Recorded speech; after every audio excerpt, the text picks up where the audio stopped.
Graça e paz, irmãos. Amém? Mais uma escola dominical. Que esse dia seja abençoado, que os irmãos estejam bem, né? Que possamos aprender mais um pouco sobre o Senhor, um pouco mais de Deus, né? Aquilo que Ele quer para que alcancemos sabedoria, né? Aquilo que Ele quer para que possamos mudar nossa vida, mudar um pouquinho o nosso jeito de ser, né? Para que possamos estar mais perto do Senhor. Espero que vocês estejam sendo abençoados na escola dominical, porque eu tenho sido muito abençoada. Cada domingo tem sido uma bênção na minha vida, as aulas, os professores, né? E tenho aprendido muito, mesmo em casa, mesmo afastados. Eu tenho visto os irmãos, né? Um pouquinho da aula, e aí tenho sido muito abençoada mesmo. Que Deus também possa abençoar a vida de cada um de vocês. Façamos a oração do Salmos 46, que diz assim: Deus é o nosso refúgio e fortaleza.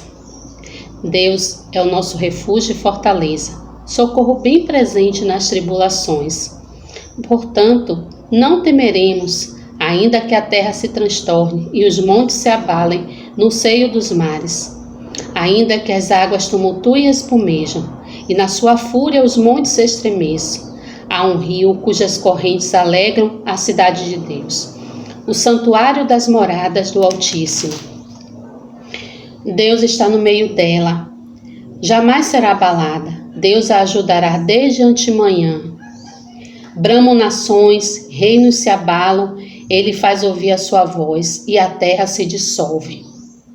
O Senhor dos Exércitos está conosco.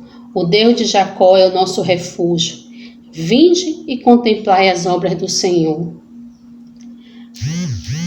que assolações efetuou na terra. Ele põe termo à guerra até os confins do mundo. Quebra o arco e despedaça a lança. Queima os carros no fogo. Aquietai-vos e sabei que eu sou Deus. Sou exaltado entre as nações, sou exaltado na terra. O Senhor dos Exércitos está conosco. O Deus de Jacó é o nosso refúgio. Bom, irmãos, que nesta manhã sejamos abençoados, que estejamos prontos a ouvir a palavra do Senhor, prontos a aprender, a buscar sabedoria em Deus, que sejamos abençoados nesta semana também, que o Senhor Deus esteja com todos, né? Que o Senhor Deus esteja providenciando todas as coisas necessárias para nossas vidas. Tenham todos uma boa semana, um bom domingo, e que a paz do Senhor e o amor de Deus esteja com cada um de vocês. Em nome do nosso Senhor Jesus Cristo, que vive e reina para todo sempre. Amém. Graça e paz, amadas irmãs, amados irmãos. Deus abençoe o nosso domingo, que possamos aproveitar bem esse dia para refletirmos da palavra de Deus, para entrarmos em comunhão mais próxima com Ele. Que esse domingo seja um domingo abençoado. Hoje escolhi para falar com vocês sobre um tema muito importante para esse período.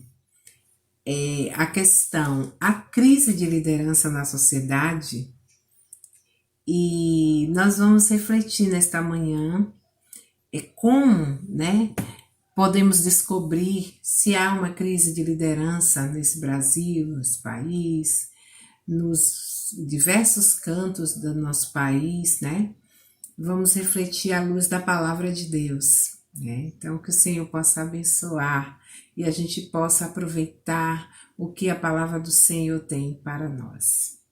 Então, quando ouvimos falar de liderança, na nossa mente vem a imagem, né, de um homem ou de uma mulher preparados, né, que lidera um grupo ou um povo.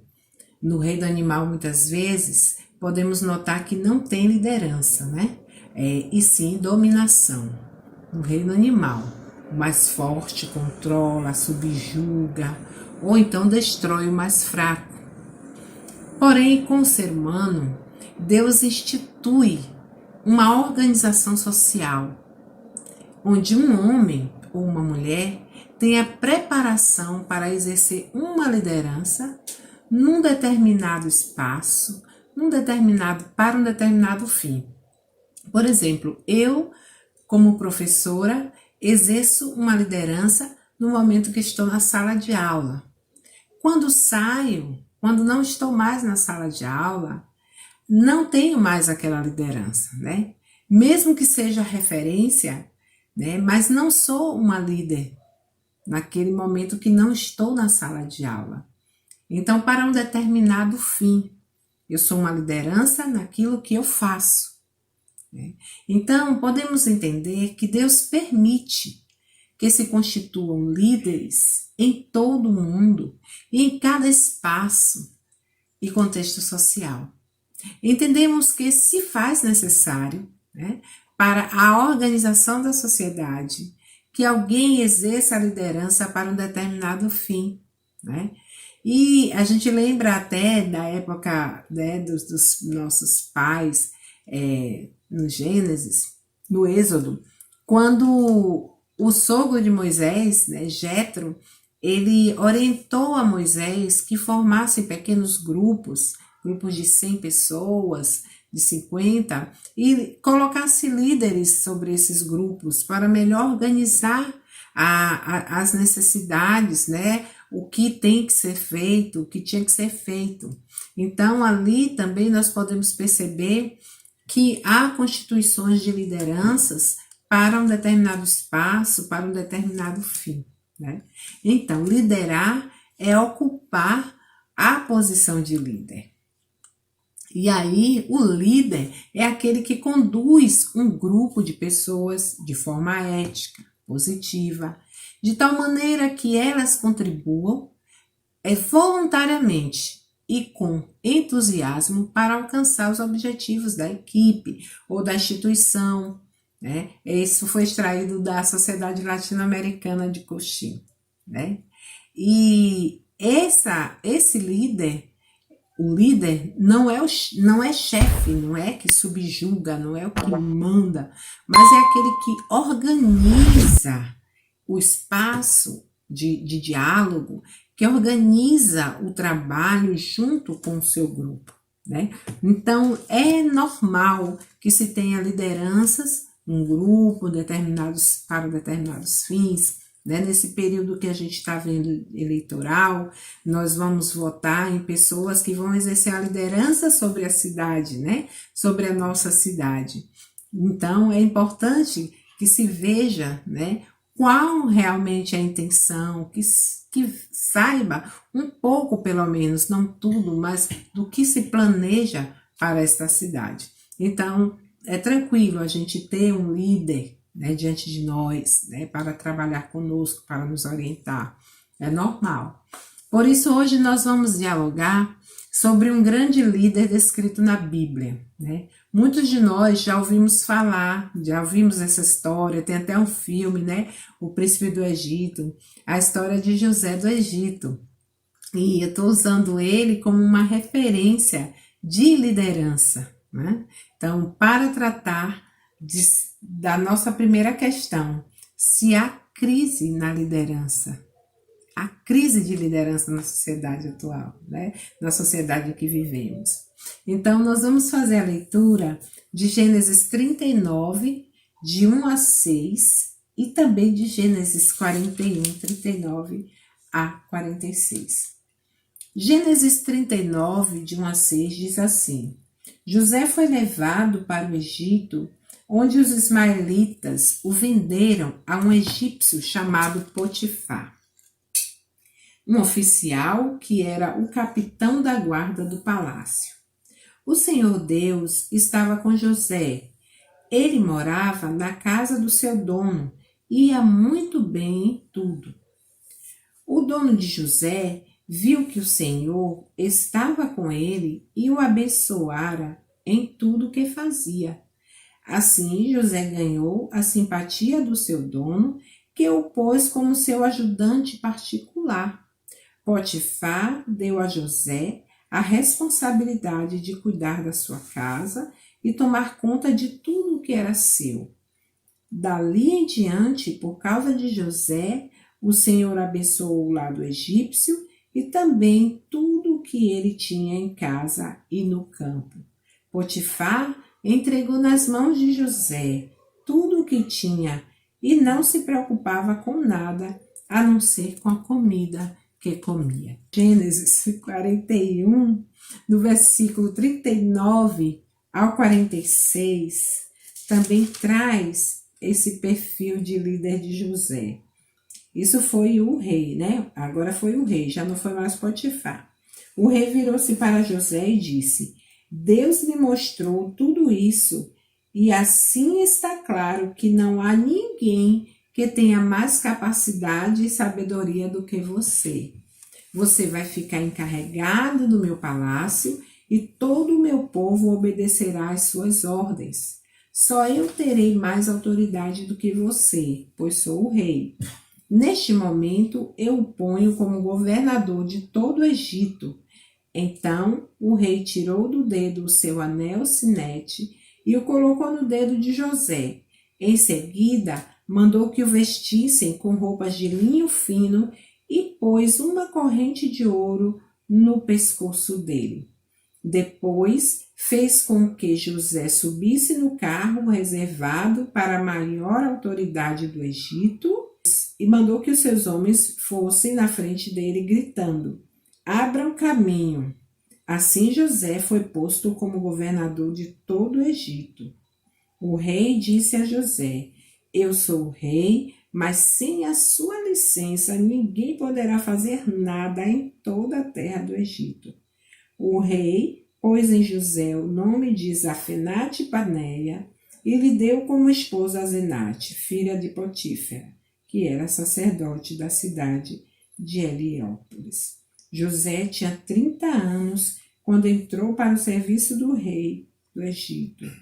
Ele saiu da presença do rei e viajou por todo o Egito. Então, essa pessoa está servindo como referência de liderança para nós hoje, né? Nós vamos descobrir por quê. José era um dos filhos, dos 12 filhos de Jacó, né? Ele era irmão de Benjamim, por parte de mãe e pai, e tinha os outros irmãos, né? Então, ele era um dos mais novos, né? E José era filho de Jacó com Raquel. E o seu pai gostava muito dele, né? Tratava ele assim com muito carinho, até porque a gente vai perceber no decorrer da história que era pela própria personalidade de José, uma pessoa sensível. Ele gostava de sonhar, ele sonhava, decifrava sonhos, né? Uma pessoa inteligente. Diferentemente dos irmãos, além dele saber a técnica do trabalho, da agricultura, da pecuária, junto com seus irmãos, ele era o que nós chamamos hoje de um intelectual, né? Ele não só fazia o trabalho braçal, o trabalho técnico, né, de cuidar da terra, de cuidar do gado, mas ele era reflexivo, era um sujeito que pensava sobre a vida, pensava sobre os fenômenos que ocorriam, pensava sobre si próprio, né, com os seus sonhos. Ele contava e ficava perplexo dos sonhos que ele tinha. Ele tinha sonhos em que ele mesmo interpretava, dizendo que ele seria, né, um líder, estaria superior a seus irmãos. E isso tinha aguçado a inveja, o ódio dos irmãos por José, porque achava que José estava se vangloriando. Mas ele apenas estava contando os seus sonhos, o que ele sentia, as suas meditações. Então, ele não era só um operário, né? Ele gostava de estudar, ele gostava de pensar sobre a vida, gostava de pensar sobre as coisas. É importante a gente ter a tecnologia, é importante a gente ter a técnica do saber fazer, mas o saber pensar também era importante para José, né? Isso já é uma característica de uma liderança coesa, uma liderança atomada, né? Já é uma boa característica. pensar sobre as pessoas, pensar sobre as coisas. Então, isso diferenciava. Isso exprime uma condição de um sujeito que ele era reflexivo, que meditava, que tinha uma relação muito íntima com Deus também. É verdade que quando nos relacionamos com muita frequência com o nosso Deus, ele se revela a nós. Então, José tinha essa característica de ser íntimo de Deus. E Deus se revela a nós, né? O Movimento Nacional de Oração, ele tem muitos pedidos, ele traz muitos pedidos. E dentre esses pedidos, tem um que é para orar por mais discernimento, mais conhecimento da vontade de Deus na nossa vida. É um dos pedidos que a gente tem que estar orando todos os dias, nos nossos horários de oração, juntamente com nossos irmãos do Brasil inteiro, pelo Movimento Nacional de Oração. Então, José tinha discernimento, e a gente vai ver, a gente viu aqui nas leituras, que tudo que ele pegava para fazer, ele fazia com muita maestria. Então, ele tinha essa sensibilidade dada por Deus, né? Então, é fato que Deus não está longe de cada um de nós, como afirma as Escrituras. Deus está conosco, né? Assim como ele esteve com José. Através de quê? Através de um relacionamento íntimo. Então, a crise de liderança, será que podemos ver se há crise de liderança nesse mundo atual, nessa sociedade atual? Então, a semana passada, nós tivemos muitas mensagens comemorativas da Reforma Protestante, né? Mensagens maravilhosas que trazia a importância das Escrituras na nossa vida, de entender que somente as Escrituras, somente a Palavra de Deus é suficiente para nos inspirar, né? Para chegarmos ao pleno conhecimento de Deus. Então, assim era José na sua relação com Deus. Ele tinha a história, né, da sua família, ele tinha os seus momentos com Deus. Isso é importante para um líder, qualquer que seja ele, onde quer que ele esteja, se no Egito ou na sua terra, se numa terra estranha, né, como José estava. Ele não olhou o que ele estava passando ali como escravo, né? Mas ele procurou fazer e dar o testemunho de que tinha um Deus com ele. Então, José na casa de Potifar, uma liderança comprometida em fazer o melhor. Nós lemos aqui no capítulo 39, de 1 a 6, quando ele foi recebido por Potifar, que era uma autoridade naquele lugar ali, e ele foi trabalhar como escravo, como servo, né? Ele foi tomado como escravo para trabalhar dentro da casa de Potifar. Voltando a falar sobre ele, tudo o que aconteceu com ele, para que ele fosse morar no Egito, o transformou num grande líder, né? Ele não ficou revoltado, ele não ficou sem ação por tanta injustiça que seus irmãos fizeram com ele, por tanta perversidade também. Ele sofreu dores físicas, dores emocionais, né? Esse aspecto da vida de José, que ele trouxe um sofrimento, né? Ele tirou valiosas lições, né? Ainda que a situação pareça desfavorável, né, e que traga tristeza, há uma promessa para aquele que confia no Senhor, né? Eu lembro agora de Abacuque 3,19. Nós destacamos Abacuque 3,19, que diz: o Senhor Deus é a minha força e fará os meus pés como os das corças, né? E me fará andar sobre as minhas alturas. Então, ainda que a situação seja adversa, nós temos um Deus. E foi nisso que José se apegou, que ele tinha um amigo íntimo, o seu próprio Deus.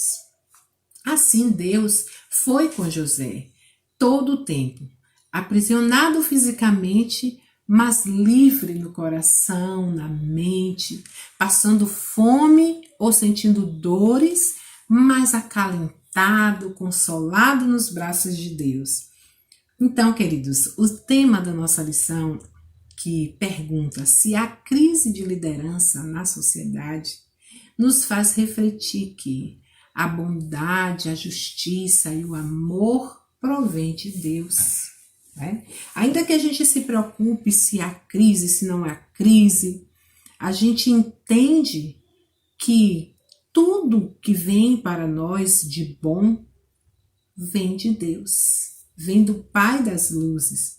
Por isso não adianta confiar em homens, confiar nas promessas dos candidatos, né? Confiar que alguém vai fazer alguma coisa pela população. Nós, enquanto igreja, devemos confiar em Deus. Ele é que derrama no mundo, em vários espaços, através do seu Filho Jesus. Ele derrama a justiça, derrama a bondade, derrama o amor. Autoriza o exercício de uma liderança exemplar a partir dos seus ensinamentos. É por isso que lembramos de José. Percebemos então que não haverá um governo justo sem que os líderes sejam justificados por Jesus. E agora? Não haverá um governo justo. Tudo que prometem não é justiça, não é algo que vem de Deus. O que vem de Deus é o que Deus mesmo concede. Não é da boca das pessoas, da boca das lideranças, que nós vamos acreditar, confiar. Não, mas sim no que Deus tem para nos oferecer e oferecer a todos quanto nós suplicamos, né, através das nossas súplicas. Então perguntamos, e agora, né? Romanos 3, 10, 11 diz o quê? Como está escrito, não há um justo, nenhum sequer. Não há ninguém que entenda, não há ninguém que busque a Deus. É por isso que a gente pergunta, há crise de liderança nessa sociedade? Sim, especificamente aqui no Brasil, né?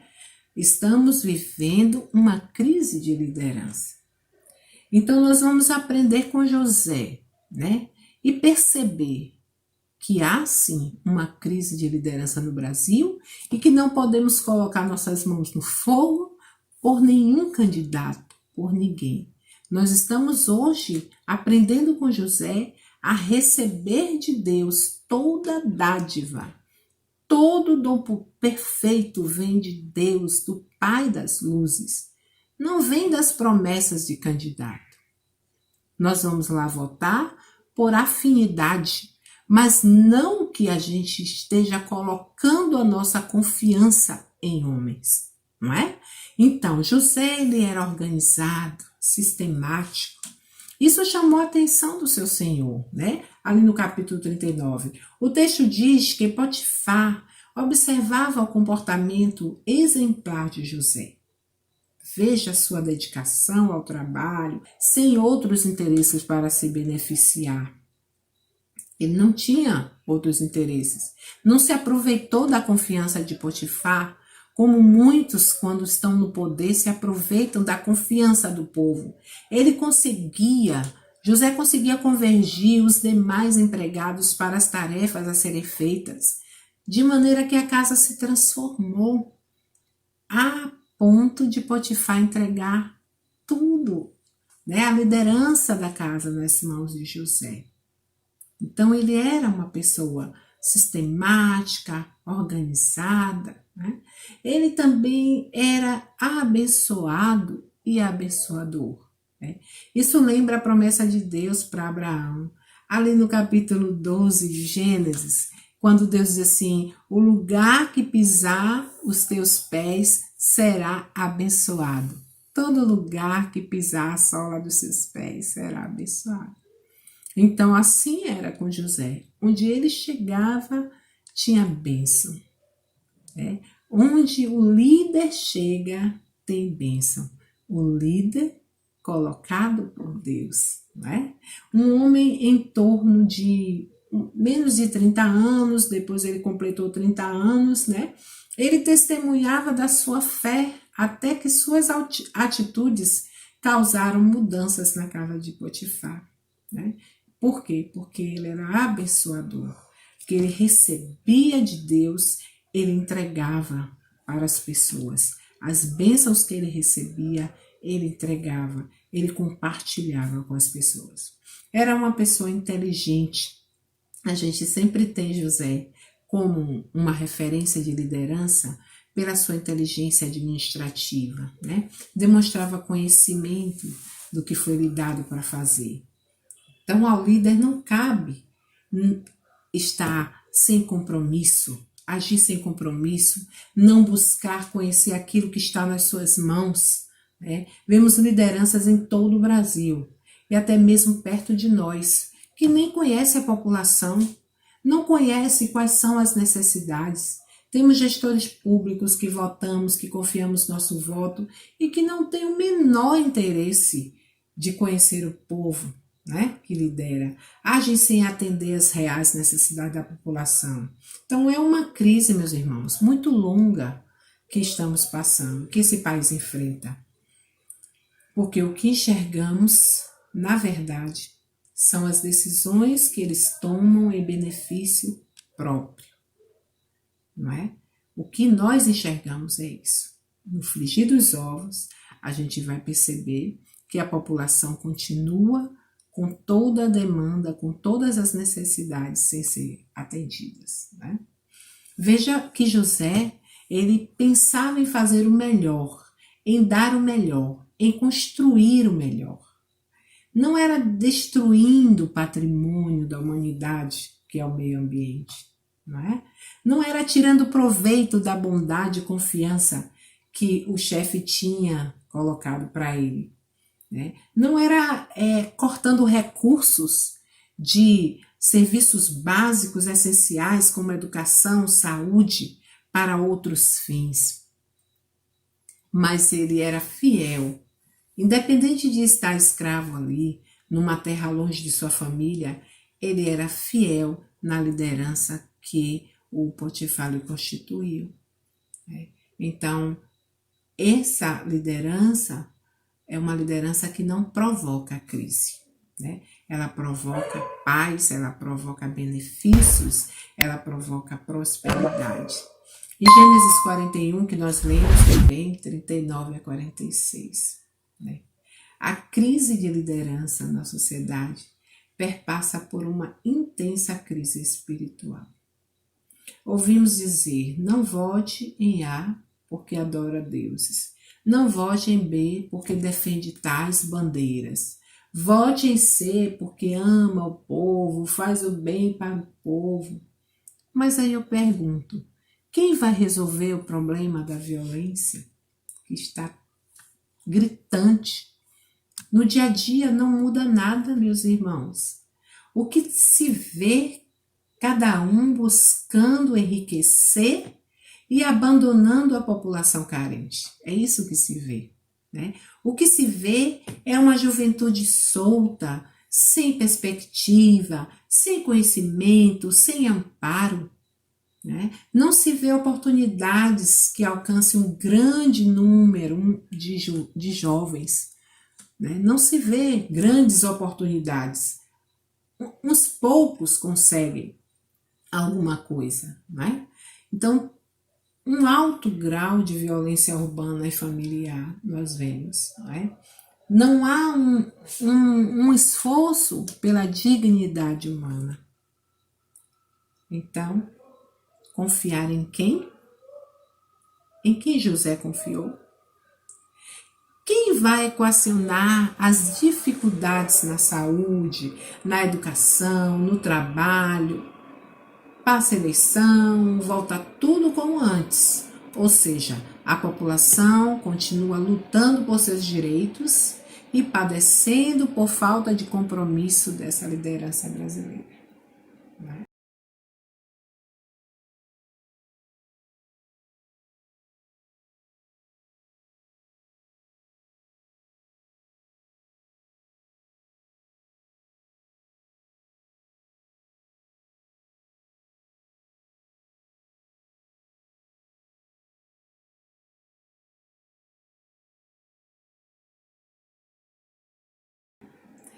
Essa é a realidade que nós vivemos enquanto país latino-americano, enquanto país continental, enquanto um país cheio de riquezas, de bens culturais, de pessoas altamente capacitadas para a produção do trabalho, para a sobrevivência, mas que, no entanto, não é valorizada essa população, né? Então, nós estamos chegando ao final e vamos ver que José, ele foi brilhante na sua trajetória de vida na terra do Egito. Ele mostrava sensibilidade, conhecimento administrativo. Quando tomava uma decisão, era certeira, né? Enquanto o problema, ele não continuava. Não ficava atirando por todos os lados, experimentando aqui e ali, demitindo um, chamando outros. Ele tomava decisões certeiras, né? E ele tinha sabedoria e buscava ser um servo fiel e verdadeiro. Hoje, infelizmente, quando alguém que se diz cristão ou evangélico recebe um cargo importante, né, um cargo público, que pode mudar a situação de uma sociedade ou de um grupo, não tem proveito nenhum, sobretudo para os que mais precisam. Você não vê a chamada bancada evangélica fazendo algo realmente substancial, que resolva determinadas situações, determinado estado. Você não vê isso. Você, quando vê acontecendo situações gritantes, você não vê nossos irmãos que dizem que são da política se levantarem e se juntarem para resolver aquele problema, aquela crise, aquela situação.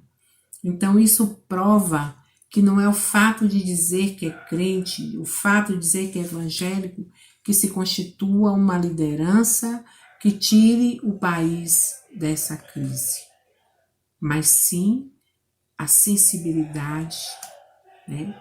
O se doar, o não enriquecer às custas do povo. Aí sim, aí vai ser uma grande prova de que é uma pessoa de confiança, é uma pessoa segundo a vontade de Deus, né? A Bíblia diz que enquanto José liderou ao lado do rei, aquela localidade do Egito, né? Aquele povo foi muito abençoado, né? O índice de analfabetismo, de violência, de trabalho infantil, etc., nessa liderança em crise daqui do país, da nossa cidade, só aumenta. Tudo que passar de bonito na mídia é só máscara, é só fantasia. Mas a pobreza está aumentando, o número de pessoas abaixo da linha da pobreza está aumentando, a taxa de analfabetismo está aumentando, a taxa de mortalidade infantil está aumentando, não é? Então, não se vê uma liderança segundo o coração de Deus.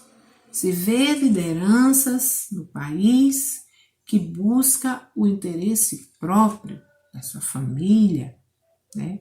Os seus bens. Não existe o compartilhar, não existe o contribuir com as comunidades, com as cidades, né? Os gestores públicos aqui no Brasil são riquíssimos. Se preocupam em ter uma fatia, a fatia do bolo, a fatia maior.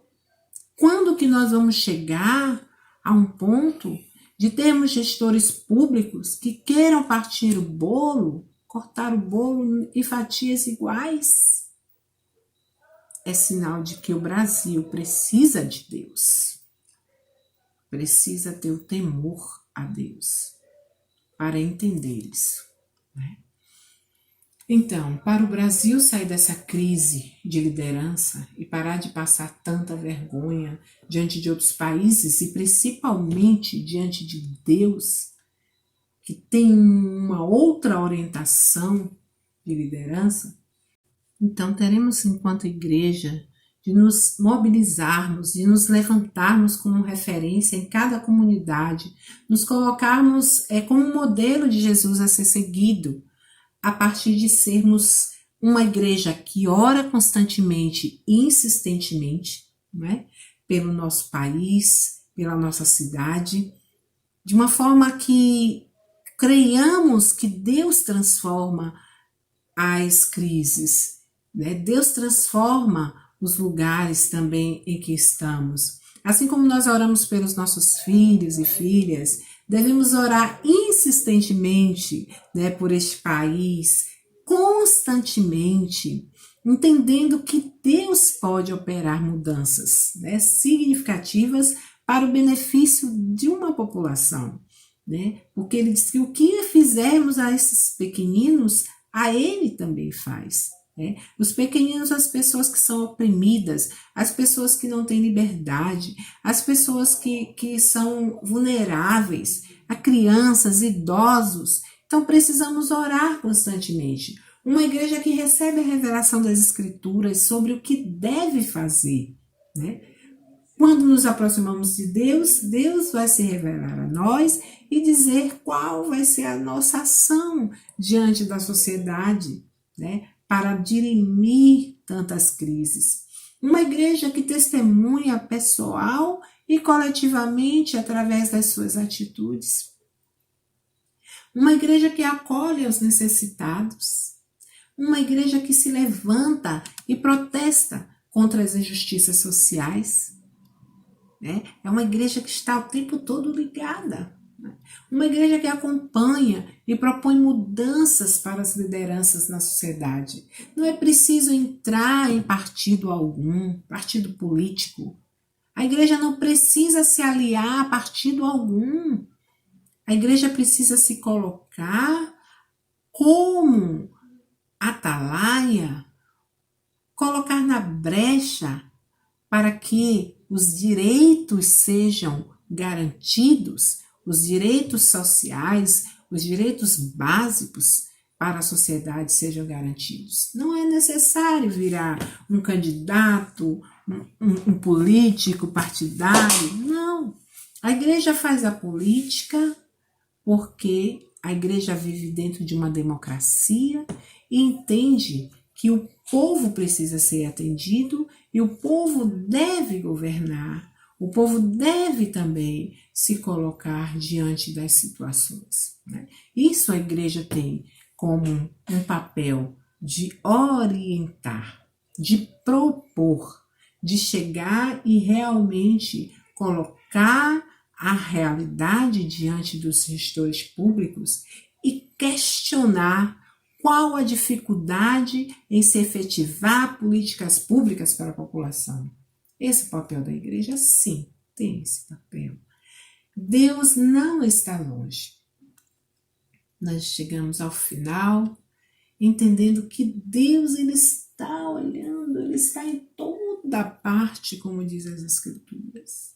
Né? E ele tem visto como o povo tem sido tratado, e nós, como corpo de Cristo, aprendendo com a liderança de José, não nos preocupemos em quem vai ganhar a eleição municipal da cidade, não nos preocupemos em quem vai perder, mas o que Deus requer de nós, porquanto estamos no mundo para servir, é que nós possamos nos lembrar, né, de que é Ele que opera tanto o querer quanto o realizar segundo a sua vontade.